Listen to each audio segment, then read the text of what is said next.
دہشت گردی عدالت راولپنڈی نے ایک بار پھر عمران خان کی ہمشیرہ علیمہ خان کے ناقابل ضمانت وارنٹ گرفتاری جاری کرتے ہوئے ان کے ضمانتی مچلکے ضبط کرنے کا حکم دے دیا۔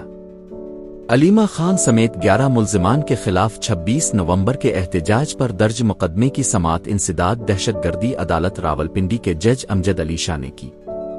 علیمہ خان ناقابل ضمانت وارنٹ گرفتاری جاری ہونے کے باوجود عدالت پیش نہیں ہوئی، جبکہ مقدمے میں نامزد دیگر 10 ملزمان عدالت پیش ہوئے۔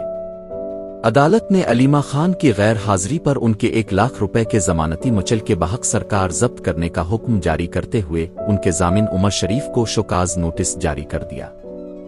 انسداد دہشت گردی عدالت نے ضامن کو 24 اکتوبر تک جواب جمع کرانے کی ہدایت کرتے ہوئے علیمہ خان کو 10 لاکھ کے 2 نئے ضمانتی مچلکے جمع کرانے کے احکامات جاری کیے۔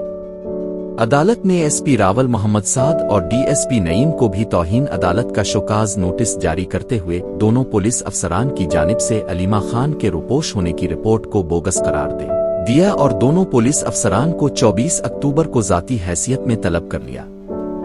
انسداد دہشت گردی عدالت کے جج کا کہنا تھا علیمہ خان روپوش ہے تو اڈیالہ جیل کے باہر ان کی میڈیا ٹاک کیسے نشر ہوتی ہے۔ عدالت نے مقدمے میں شامل 4 گاڑیوں کے 85 لاکھ روپے کے شیورٹی بانڈز بھی ضبط کر لیے۔ گاڑیوں کے مالکان نے اے ٹی سی راولپنڈی سے سپرداری حاصل کر رکھی تھی۔ عدالت نے آئی جی کے پی اور آئی جی بلوچستان کو گاڑیاں ضبط کر کے عدالت پیش کرنے کا حکم بھی دیا۔ فاضل جج نے مقدمے کی مزید سماعت 24 اکتوبر تک ملتوی کر دی۔